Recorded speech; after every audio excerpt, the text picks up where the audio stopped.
Well, as I had mentioned before, Michael K. Simpson is a senior consultant for Franklin Covey's global leadership and execution practice, and is also global director of executive coaching services in partnership with Columbia University. For over 15 years at Franklin Covey, Michael has advised, coached, and delivered leadership and strategy execution work sessions to many top business and global leaders throughout the United States, Canada, Mexico, Central and South America, Brazil, Great Britain, Germany, Denmark, Belgium, China, India, Malaysia, Vietnam, and Saudi Arabia. And today, you in Provo. Previously, he held executive-level management positions for 2 leading technology companies as vice president for sales and marketing and vice president of business development, and was a principal consultant for the global management consulting firm PricewaterhouseCoopers in their strategic and organizational change practice in New York City. From 1995 to 96, he worked as an external consultant at Nike in Guangzhou, China, where he designed and developed a year-long leadership program for Chinese managers. Some of Simpson's clients have included Marriott, Coca-Cola, Nike, Eli Lilly, Elanco, Frito-Lay, Procter & Gamble, Kroger's, Microsoft, IBM, HSBC, and the list goes on for a lot of companies that you will recognize and some that you may not. We're very proud to have Michael Simpson here today, in part because he received a Bachelor of Arts in International Relations from the Kennedy Center. He also received a master's degree in organizational behavior from Columbia University. He and his wife Cynthia are the proud parents of 4 boys. And as I mentioned, we're very pleased to welcome Michael back to the Kennedy Center. I don't know that you've ever been gone, but Michael has agreed to serve on our newly formed International Advisory Board Committee. And we're having our first International Advisory Board group meetings this fall around homecoming. We'll be welcoming Peter Huntsman, the CEO of Huntsman Chemical Corporation, as our keynote speaker and presenting him with the Kennedy Distinguished Service Award. So we're just getting started, but we're very pleased today to learn about leadership and execution, how getting things done will make a difference in your career. Please join me in welcoming Mr. Michael Simpson.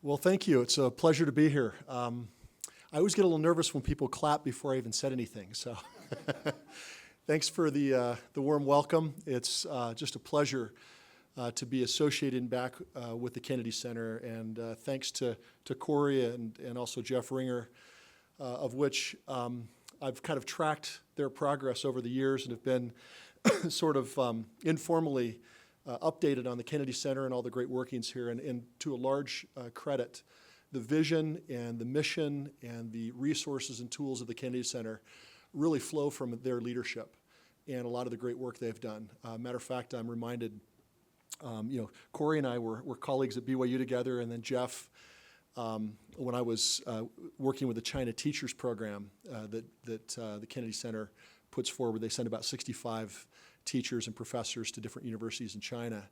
And I went over in 1995 and 96 and worked over there, and I found myself in Guangzhou, China, and Jeff showed up with Lanny Britch years ago, who's the director here for a while, and we were trying to get them placed into Zhongshan and Jinan and some of the other top universities in China. And anyway, it's a large credit to the international study abroads, internships, and a lot of the curriculum and work here is in large measure due to Corey and Jeff and a lot of their great work. What I'd like to do is I've got a series of slides, and I don't want to just bore you with a bunch of slides, but I was thinking I'll probably go through a little bit of content and just go through some slides and some information and talk about leadership and execution. And then I'll probably stop about halfway, and I'll just kind of open it up to some question and answers. I'm sure some of these slides and some of this content may stimulate some questions. And so I would say there is no dumb questions. Every question is a good question. So if you have a question, while I'm either going through the slides or just know towards the end of the presentation, we'll carve out some time so we can have you ask some of your tough questions.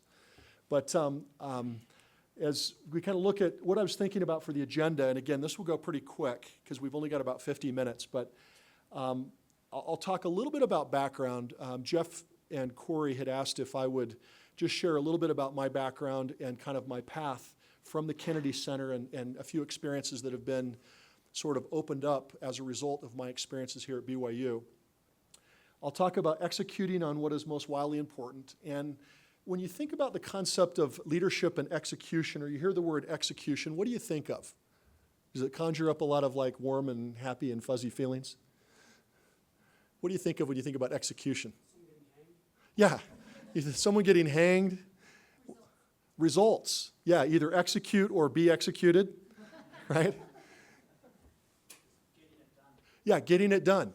It's interesting. It's one thing, there's a lot of glamour around people that kind of start projects or start programs or start initiatives. But what about those that actually can take them all the way through to the end zone, so to speak, or that can take it all the way to completion?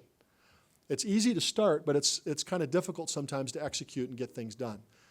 The ability to get it done. Any other thoughts? This is the audience participation part.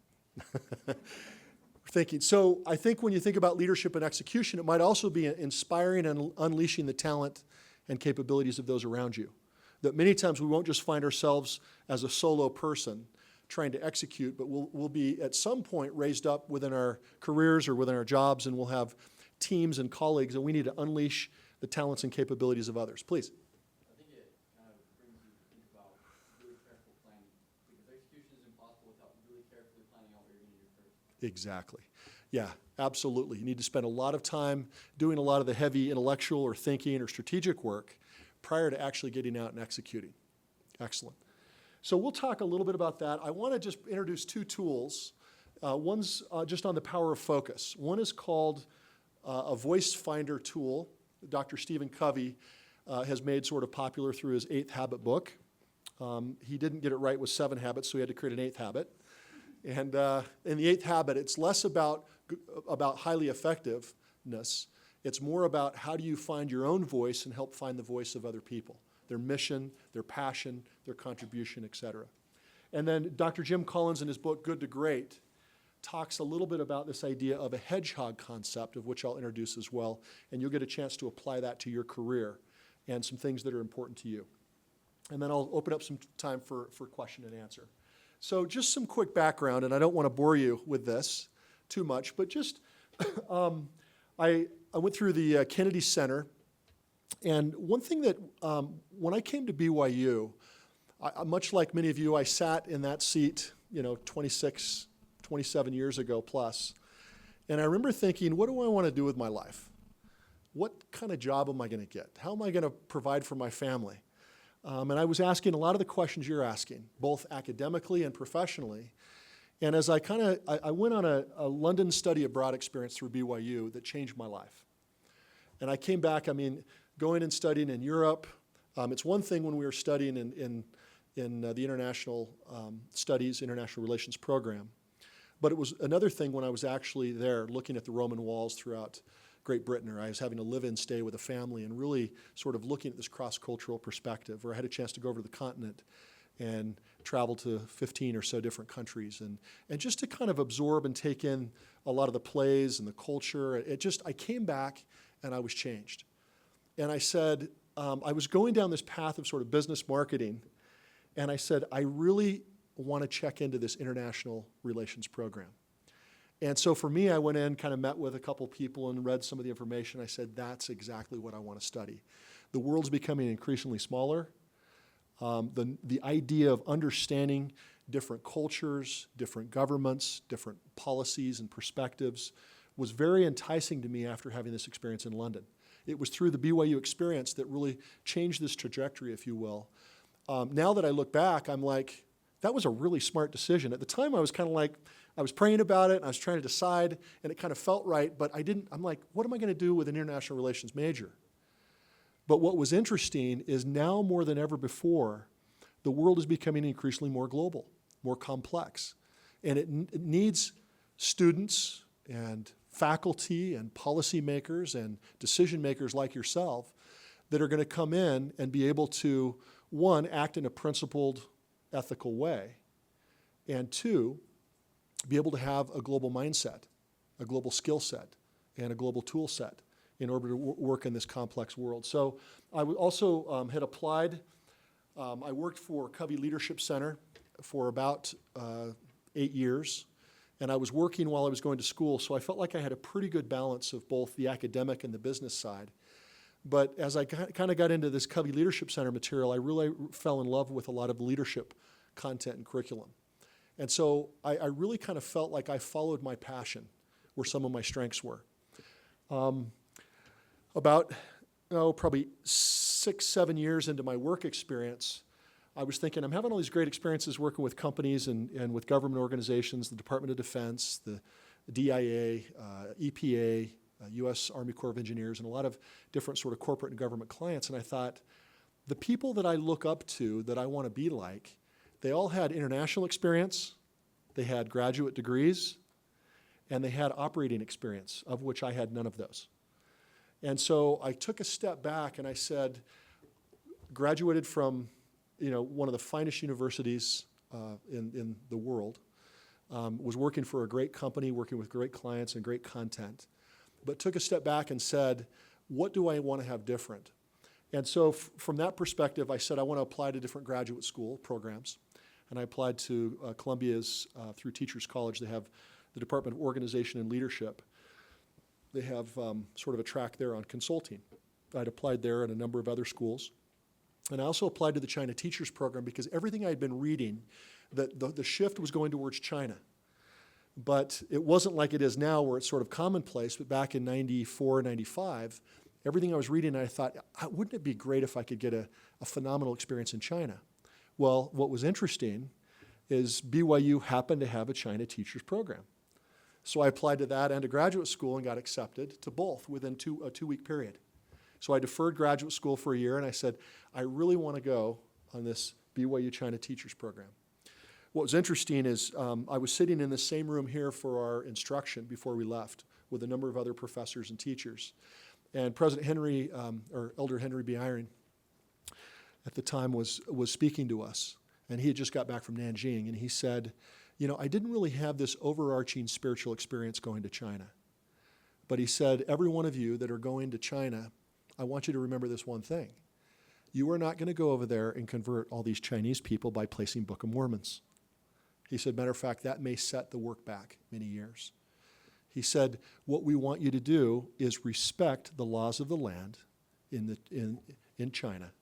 And our job is to create trust with them, that we will obey and honor and sustain the law, and you will be, if you will, a lifestyle missionary. Meaning, live the gospel of Jesus Christ. If people ask you questions, you can answer, but please do not go over and proactively proselyte. That will set the work back. And it was interesting. We had our little branch there in Guangzhou, and we went to the temple dedication and just had some wonderful experiences with people asking us a lot of questions. But, we kind of took that to heart and said, in that environment, we are not going to proselyte. We're going to live the gospel. And we had more people saying, hey, you get dressed up and go to church on Sunday. Can we go with you? We had all kinds of students asking us. People saying, well, tell me a little bit about the Church of Jesus Christ. And we really had to be very careful about that. But that experience took place because of my experience here at the Kennedy Center. It opened up all kinds of opportunities that I didn't even see when I first came here. Franklin Covey, I've worked there for about 18 years. I was with him for 16 years. I've been with him for 8, left for 10, and then I came back about 8 years ago. And I've been kind of working in a couple interesting areas of leadership and execution and executive coaching. And then at Columbia, I had a chance to work with the International Center for Cooperation and Conflict Resolution and do an internship at the United Nations. For those of you that are looking to round out your academic experience, I would highly challenge you to look for internship opportunities, to look for work experience to supplement your academic experience. I also took an internship with Ernst & Young in their change management practice and worked in Washington, D.C. for a summer. So they set me up with an apartment there, and I'd kind of fly back and forth every week, but worked on a project there for a full summer that helped kind of supplement and pay for my education, but also gave me a great work experience, and then joined on with PricewaterhouseCoopers in their strategy practice. So that and then I had a chance to work in technology for a few years as well to get some operating experience. So I just wanted to share, for those of you that are going international relations, or as Corey said, Asian studies, or this, I think there's a talk that's coming up that's on the degree to nowhere or whatever. I'm a firm believer in focusing on where you have a passion, where you have interests, where you have some strengths. and then supplement that with work experience, with graduate study experience, with internships, partnering with professors to do research, et cetera, that can really help round out. But I'm really a firm believer of playing to your strengths. Play to those things that you love and you have a passion, and then you can supplement things as you go. Franklin Covey, when you think of Franklin Covey, anything come to mind? Planner, world's largest time management company, which we divested 2 years ago. What else? We sold off that side of our business. We still own about 20% of it, and they still use our brand and our name, but we spun that off. But yeah, planners. What else comes to mind? Yes? 7 Habits, fairly strong brand, one of the best all-time international best-selling books. And so Franklin Covey, we've got about 2,000 employees worldwide. We've got some offices that we own, and then we have licensee offices. We're in about 145 countries. Our curriculum's in about 35 languages. And I would say that the reason why I think leadership works well within our context is that we focus on what we call principle-centered leadership. And that whether you're Muslim, whether you're Hindu, whether you're Buddhist, Chinese, Christian, that what we teach from a principle-based perspective operates in all great civilizations. And so our growth markets, we actually are growing faster internationally than we are domestically. And you think about all these, the 7 Habits, all-time best-selling book in Korea and Japan and Malaysia and a lot of these places, it's because it takes them to their roots of these principles of effectiveness. And so that's kind of where we focus, is on a principle-centered based approach. As you think about your opportunity for greatness, just a couple questions I'd like you to think about. What are my most important academic and career goals? Where would you like to be in 6 months, a year, 2 to 5 years from now? I know that's probably kind of hard. You're probably thinking, look, I'm just trying to buy my books and trying to make it to my classes and make sure I get credit for attending classes. But think out into the future of really, where do you want to be? What do you want to be doing? What are your international opportunities for work? How many of you are IR majors or in the Kennedy School? Okay. How many of you would like to work with an international or global company? Okay. So as you think about that, there are more resources and more opportunities for you to do that than at any time that I've known of in the history of the Kennedy Center.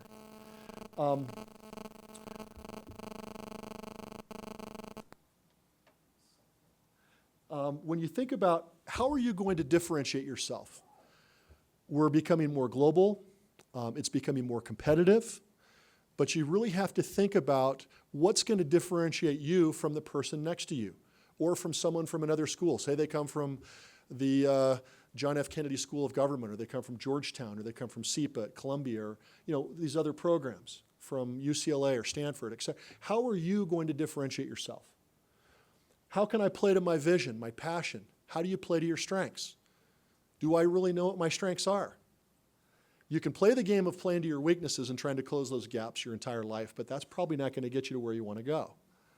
You really need to think about, what are my strengths? What is the economic impact or the benefits of you achieving those goals? Your family, for you financially, for you personally. What are some of the barriers or challenges right now of you trying to achieve your academic or your career goals? Some of you may be married. Some of you have little children. Some may be on student loans. There's unique situations for each of you based on your life context. And then ultimately, how will I overcome them, and what's my game plan going forward? So let me just kind of introduce a couple concepts to challenge some thinking. Let me just share with you some of the brutal facts, some of the current reality of the environment that we're playing in. Global debt crisis, globalization, increased competition, tax and regulatory burdens on the private sector. It's a very competitive job market where there are lots of resumes, lots of experienced people chasing very few jobs. 9.5% unemployment, 20 million people in the U.S. unemployed. 600,000 lost jobs in the government in both state and national and city since 2008, and 1% job growth. So as you can see, these burdens and these pressures, that although our opportunities are decreasing, we have to chart out and say what kinds of opportunities are available through me, and how do I best leverage my resources around me to really get the type of jobs that are out there. Let me just share with you some other data. This is from the conference board. This is from CEOs and executive teams worldwide. And they ask themselves, what's kind of keeping CEOs and leaders awake at night? What are some of their challenges? What are some of the things they really want to focus on? And what's interesting is you look at government regulation and improving productivity and profitable growth and corporate reputation for products and services and speed and adaptability to change, customer focus, et cetera. And consistently, look what the top challenges are that are keeping CEOs and executive teams awake at night. Number one, in 2008, 2009, and also in 2010, was excellence in execution, the ability to get stuff done. Number two, consistent execution of strategy by top management. Okay, and then obviously top-line growth and customer loyalty follow as a distant third and fourth. Do you think it's important for you as leaders? It's easy in an academic world to kind of operate at this academic level. But what are your customers asking of you? When you get out into the workforce, it's great to know policy and theory and conceptually have a framework by which to deal with a lot of these complex issues and challenges, but what are they requiring of you? Do you think if you can execute strategy that you could differentiate yourself? That means you've led projects, you've landed some planes, some goals, you've been able to close some gaps, you've been able to work well with teams. And so as part of your academic experience, as you're thinking about it, it becomes critical for you to have some of the tools and the principles for you to be able to execute cross-culturally, virtually, in a more complex and increasingly difficult global environment. Number one reasons why leaders fail. Now, this is out of the book Execution by Ram Charan, The Discipline of Getting Things Done. He says, now he's looking at companies like McDonald's, Rubbermaid, Goodyear, a lot of these top-tier, AT&T, a lot of these top-tier organizations. And he says 70% of the time leaders fail to execute their strategy. And he says it's not because they're lazy or they're stupid or they're not smart or they don't have a great vision. He said the number one reason is it's the inability for leaders to translate goals down into the team and to get them done. It's what he would call the execution gap. He said the execution gap is the greatest unaddressed issue in the business world today. As leaders, if you can close those gaps, if you have the capability to execute, do you think that's going to be worthwhile? If you can speak to that, I've managed teams, I've managed projects, even in an academic environment, even in a mission environment. If you go to Harvard Business School, go to Columbia Business School, your 2-year mission, guess what? That counts as part of your 5 years of work experience. Okay? They see a mission, leadership, execution, getting things done. And so that's really, I think, the framework for us as leaders, the great opportunity. Although we've got all the context of all these things that are sort of shrinking and debt crisis and unemployment and all these challenges out there that we can't control, there's a lot that we can control. And I think the number one thing is your ability to execute strategy. So organizations and people that execute well, this will seem a little underwhelming. You're not going to say, wow, that's pretty profound. But number one is they know the goal. People know what the goals are. Number two, they know the actions that are going to drive the goals. And number three, they create the right support structures, systems, structures, processes, policies, reward systems, et cetera, that help drive the goal. So you might ask, why is something so significant as execution, so important as execution, so rare? Well, when you look at it, it sounds simple, but it says easy does hard. It's not easy. And it's not always easy for leaders to get people focused on the right things. So let's talk about some of the common breakdowns and barriers.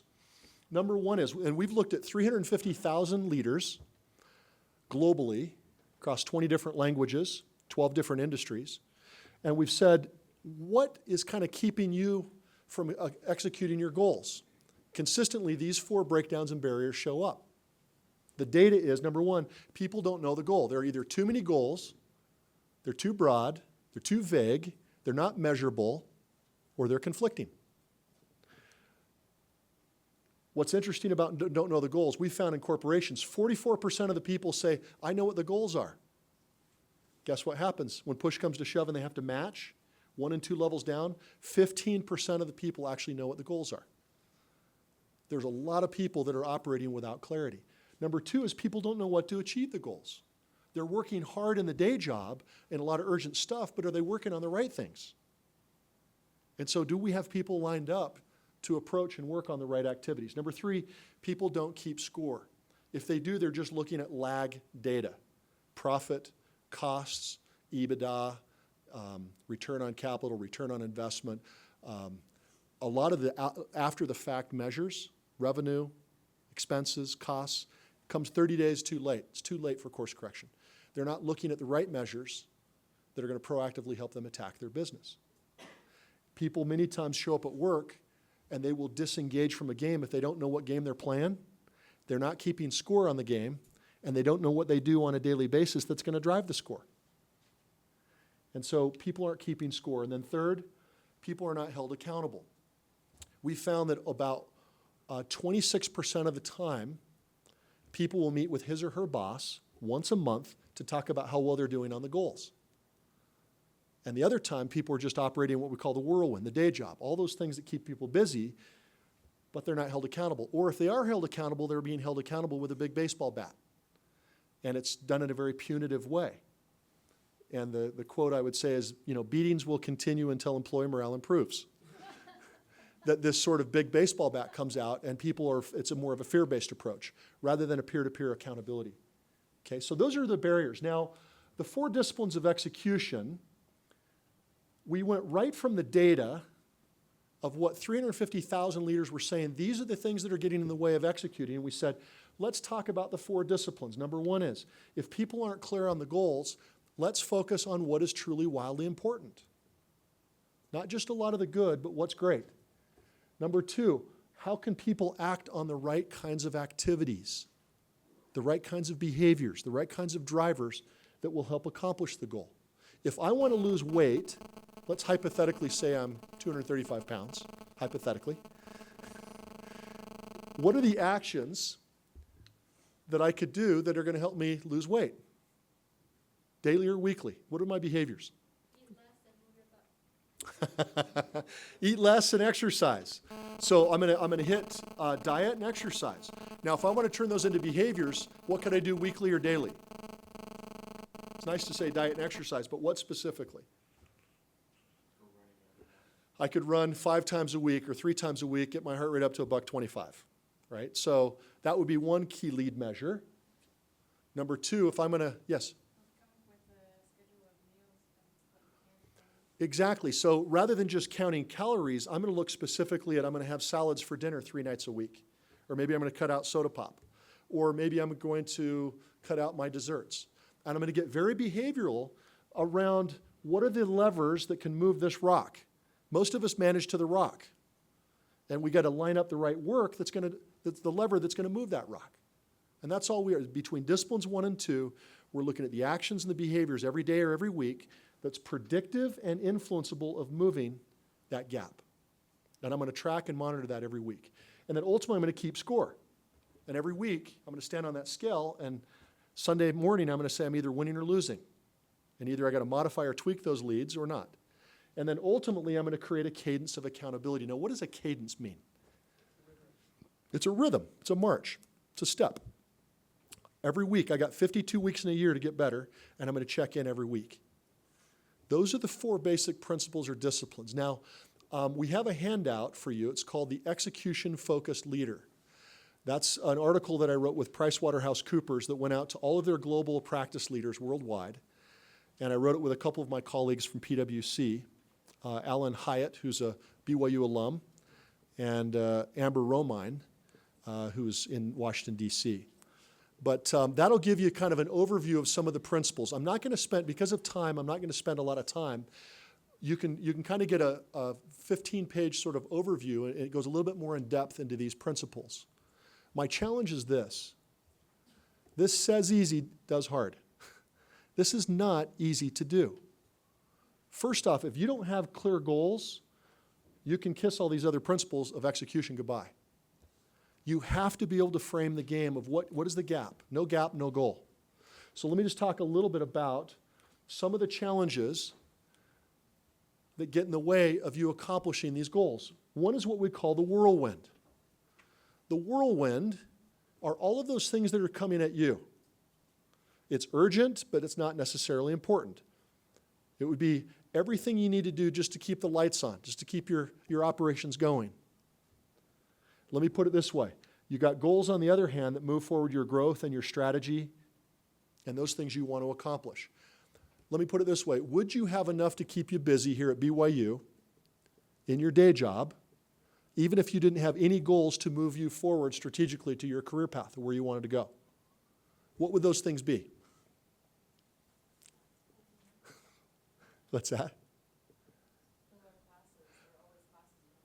You got all your classes. You got all the administrative details of just the day job. You got all just the day-to-day tasks and activities. Could you be burned out at the end of a week by just focusing here on the whirlwind? Yeah. And many times people don't distinguish between those two. The whirlwind are all those things that are urgent that are coming at you. Your goals and key priorities, on the other hand, are all those things that are important but don't necessarily feel urgent. You're going to have to carve out time for those things, or they don't happen, even with the best of intentions. And you can go a week, 2 weeks, a semester, a year, and many of these goals won't be accomplished. So the whirlwind's going to act on you, and you've got to act on them. In the whirlwind, there's never an underabundance of good things you can go after. Would you agree with that? Discipline one is counterintuitive to our nature. Do leaders want to do more, or do they want to do less? What? Leaders always want to do more. Why is that? They just keep piling more and more stuff on, right?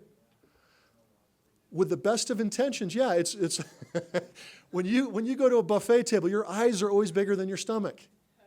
There is never an underabundance of good things to go after in the whirlwind, because it's just going to keep coming at you, one wave after another. But you have to step back and you have to say, what's the game changer? This is Scripture. For those of you that have your iPads or Scriptures with you, this is in Execution 437.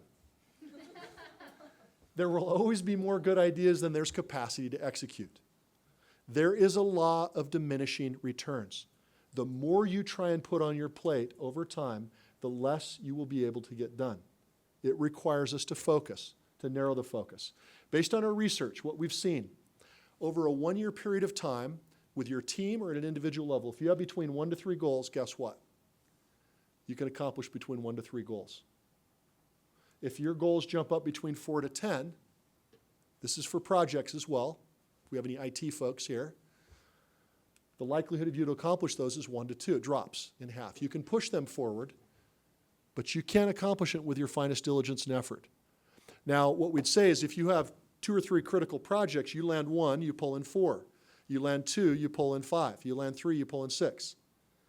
There are about 5,000 airplanes in the U.S. that are landing at any given time. You can land all those airplanes, you just can't land them all at once. So you have to have sequence and order. If you have between 11 to 20 goals, guess what? The likelihood of you to accomplish them is 0. There is a law of diminishing returns. But it goes counterintuitive to our nature. And so we need to check ourselves and say, we have to say, 1, what are the critical goals that we have to accomplish this year or nothing else matters? We would say in the absence of clearly defined goals, we become strangely loyal to performing daily acts of trivia. And that trivia is driven by the whirlwind. And so we have to differentiate between what is good and what is great. There's lots of good goals with consequence, with significance, with value. The wildly important goal says, what are the few strategic goals that we need to accomplish or nothing else matters? What do we mean by this when Jim Collins says good is the enemy of great? What do you think? What's the principle there? Remembering deselection is also a selection. Deselection is selection. Excellent. What else? How could good also be the enemy of great. What might that mean? Please. Just being satisfied doesn't drive us to be more. Yeah, mediocrity is good. Good's good enough. Why be great when good's being, that's fine. Kind of rest on our laurels. Please. I guess because it crowds out the stuff that will be of greatest good. There could be some opportunity costs that if we're focused on a lot of the good, it could be at the expense of a lot of those things that could be higher leveraged or greater. Excellent. Please. Yeah. Yeah. There's a real opportunity cost if we don't differentiate between what we say wildly important and just important. So here's a little quote here. It says, it's a person interviewing for a job. I see myself in a position where mediocrity is rewarded. I don't think in this day and age many people are looking for someone to come in and just be really average. Let's just come in and be really good. They want great. They want differentiated. They want people that can come in and execute.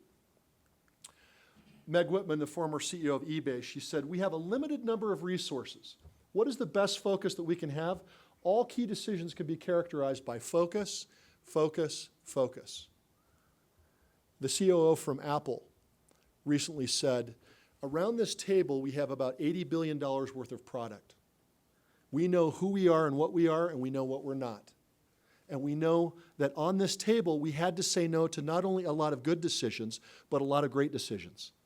We had to clearly define what it is we were about and what we're not about. And I think Meg's kind of saying the same thing here. So we really have to take it down into what can we influence versus what are our concerns. Things we can control versus a lot of things we can't control. As we do that, our circle of influence will expand. So the critical question I'm going to have you ask yourself is this. Within the next year, what goal or WIG must you achieve with excellence, or else nothing else you do really matters? Let me give you some examples. Take just a couple minutes. What is your professional or career goals? It could be, secure an internship with a global business or government organization, or apply for a study abroad program in such and such semester, or achieve an average A grade in my core classes, or take the GMAT, GRE, or LSAT at a certain score, or apply to my top MBA or MOB or law school programs. What are some difference makers for you based on your professional career or academic goals? And just take a minute, if you can, and just jot down what some of those might be, okay? I'll give you just a minute. The speaker here is a little temperamental. Let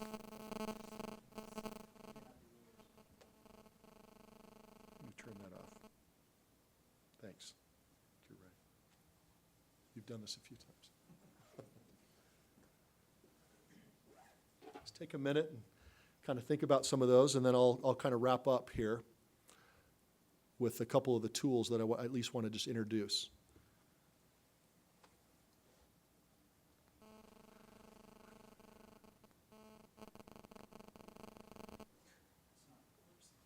Maybe it's that pacemaker I've got, right?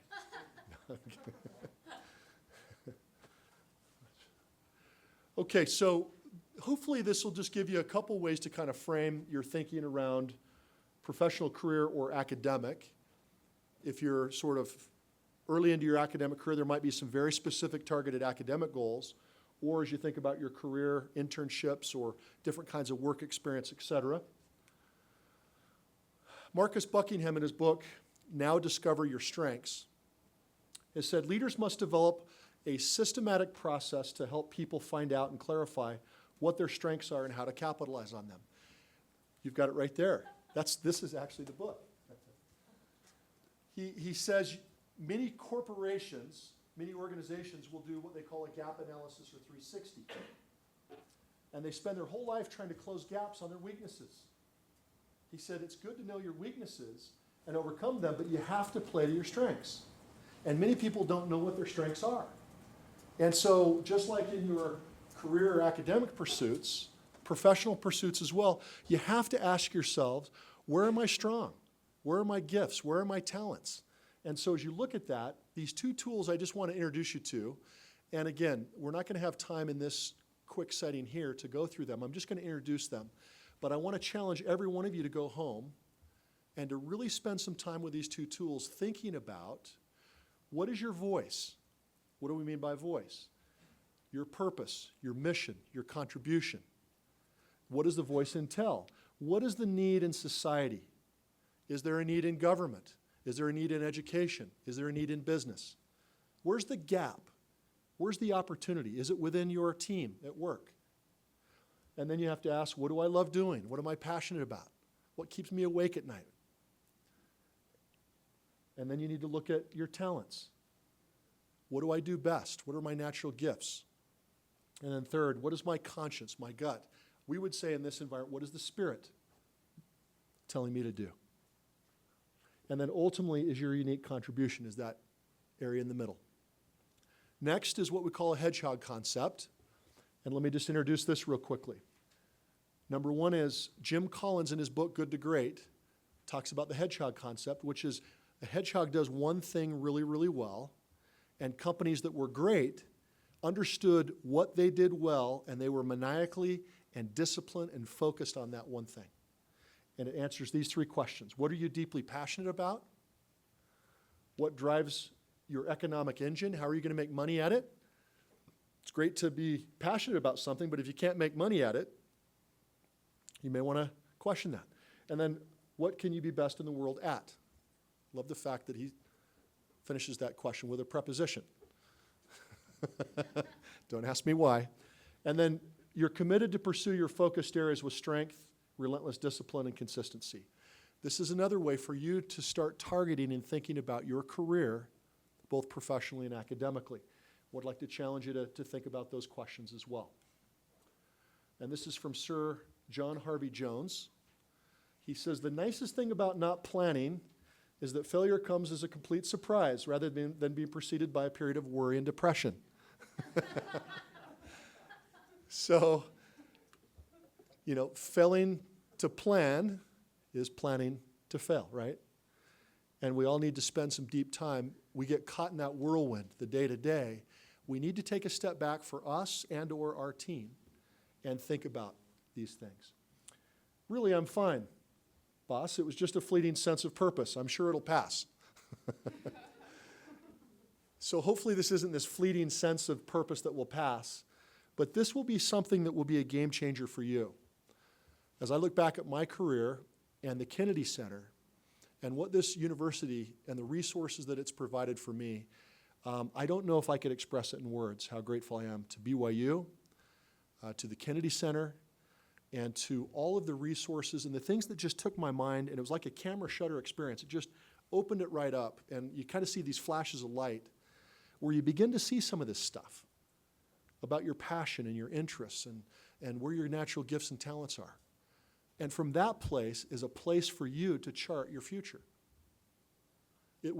For every one of you, you have a mission, you have a passion and a purpose and some talent. And what I'd like to do is just my final recommendations are this. Dr. Jim Collins says, greatness, think about greatness in your life.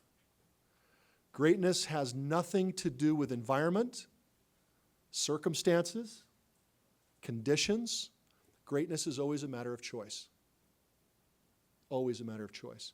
All of these things that are going on out in the world with the economies and the markets and the debt, it has absolutely nothing to do with your greatness. You can find your greatness and your voice in the midst of all that. Covey talks about using your R&I, your resources and initiative. That you have tremendous amount of resources, tremendous amount of initiative in any situation. Focus on your strengths, we've talked about that. Leverage BYU Kennedy Center, Career Services, Alumni Network, Job and Career Fairs. Set your resume, interviewing experiences. Define your academic and professional wigs.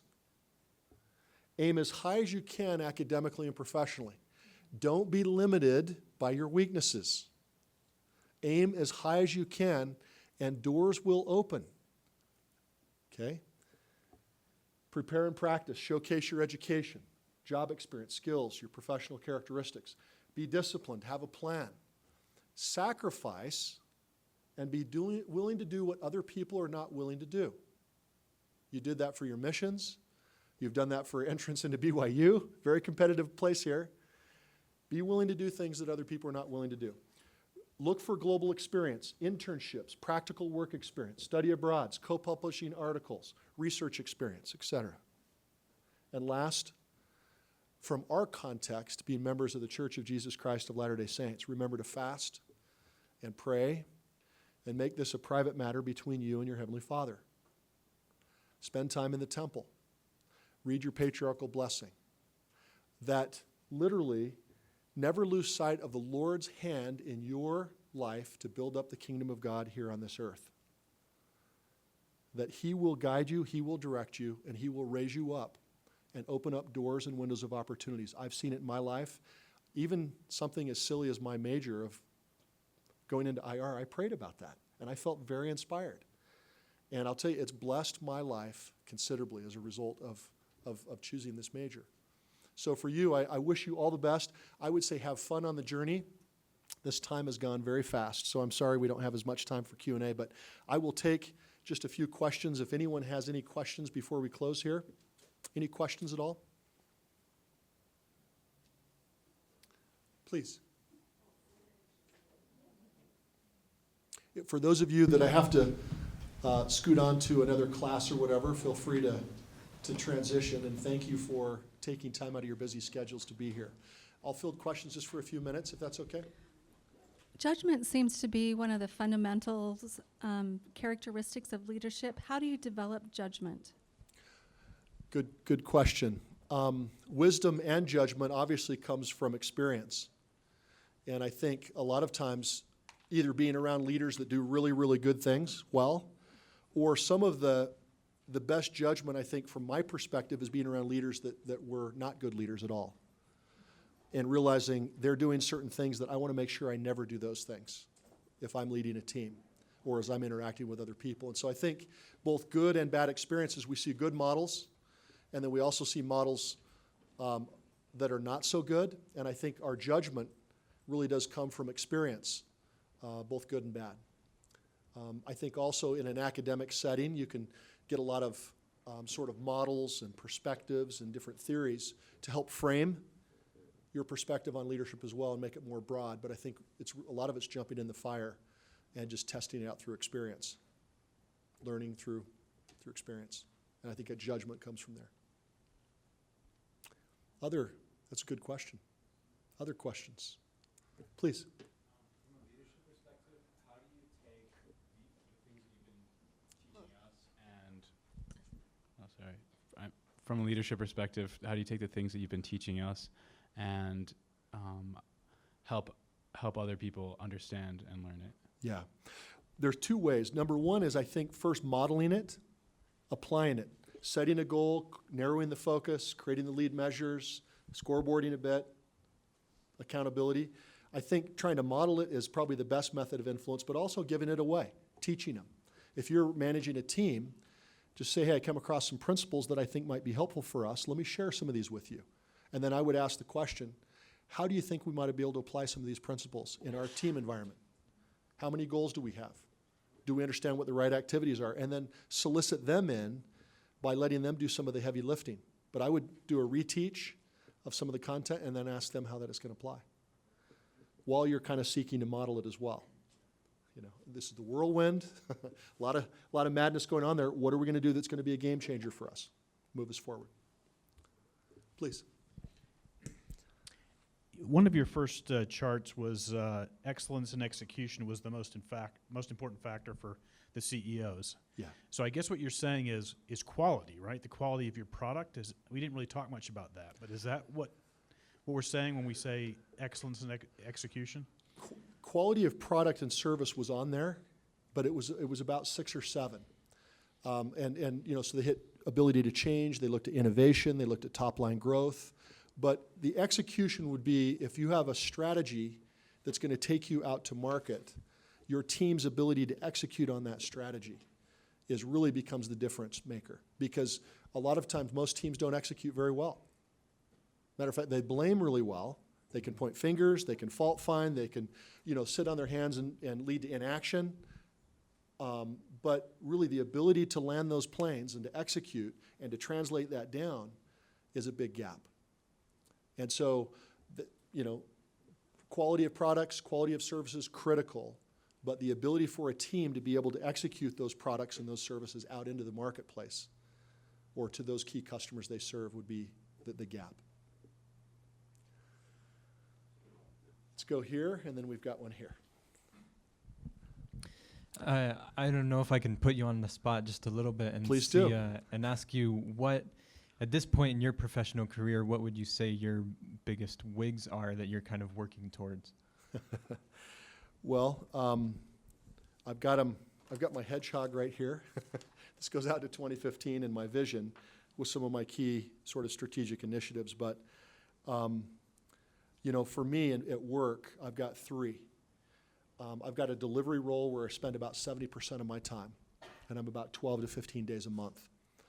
I've got a product development time where I've got a couple book projects that I'm working on, and I spend about 20% of my time there. And then I spend about 10% of my time on executive coaching, where I'll coach CEOs and executive team members. And I'll generally look at about 2 to 4 days a month max there. I'd like to spend more time there, but if I was to look at my three key areas, that's kind of where I'd be playing professionally. Long term, I've got sort of some things I'm thinking about more strategically, but right now this year, those are both the areas of focus and the measures. I got to launch 2 book projects, got to do coaching 2 to 4 days a month, and then be billable about 12 to 14 days a month. I'm trying to model some of this stuff too, but it's a challenge for all of us. Please, let's take one more, and then I think we're pushing right up on the time frame. And all right. So we talked a lot about, or you talked a lot about, discovering your strengths. And do you have any suggestions on how to do that? yes. So from a professional perspective, you could go over to the Career Services Center, or there's a lot of books and so forth where even in Now Discover Your Strengths, there's a Strength Finder assessment. But you could go over and take some assessments and take a couple of them, 2 or 3 of them, and it'll help kind of tease out some of those things where you have some natural gifts and talents. Now, they may be sort of undeveloped or raw, or you may have more of a passion there or whatever, but you'll at least kind of get a sense of these are the things that I like to do. I would also, so that's sort of one logical way. The more spiritual way is I would spend time, whatever draws you to your higher self, reading your scriptures, quiet time in prayer, studying and really praying on your patriarchal blessing, and really looking at some of these natural gifts and talents that the Lord has blessed you with. And then the Spirit, listen to the Spirit. And He will tell you. He will, as you are seeking and asking those tough questions and looking, certainly, there's a lot of logical, quantitative things you can do, but really listen to the Spirit. And I'm a firm believer, as I'm sure you are as well, that the Lord will place you in places throughout the world to benefit His kingdom. And that there are targeted opportunities and places where you can bring those gifts professionally, personally, spiritually. Make it a matter of prayer, though.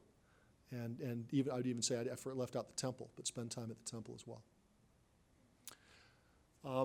I think we probably better bring things to the close. We're right at 4 o'clock, but I'm happy to stay around and answer any questions for any of you that didn't get your questions answered. But again, thanks to Corey, the Kennedy Center, for allowing me to come in and spend a few minutes. I hope this has been helpful to kind of challenge you and your mindset and give you a couple tools to think about. Thank you very much.